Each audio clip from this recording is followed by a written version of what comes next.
1 अक्टूबर तो ट्रेलर था, ईरान पूरी पिक्चर किस तारीख को दिखाएगा, इसका फैसला जनरल इस्माइल कानी पर छोड़ दिया गया है। इस्माइल कानी यानी ईरान की कुद्स फोर्स का वो कमांडर जिसके मारे जाने की खबर वायरल है। इस्माइल कानी यानी ईरान का वो कमांडर जिसने जनरल कासिम सुलेमानी की जगह ली है। इस्माइल कानी यानी ईरान का वो जनरल जो अगर जिंदा है तो कोई शक नहीं कि उसकी उंगली इस वक्त मिसाइल के बटन पर है।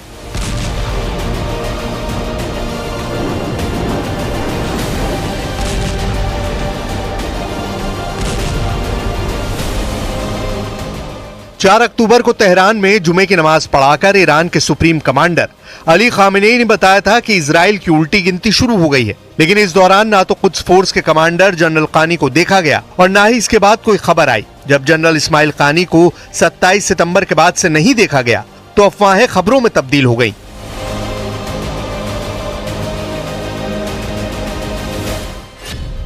वर्ल्ड मीडिया में खबर आने लगी कि कानी गायब है और शक है कि नसरल्ला पर जब इजराइल की स्ट्राइक हुई तब जनरल इस्माइल कानी वहां पर मौजूद थे। इन खबरों ने ईरान में भी हड़कंप मचा दिया और फिर आई ये सफाई।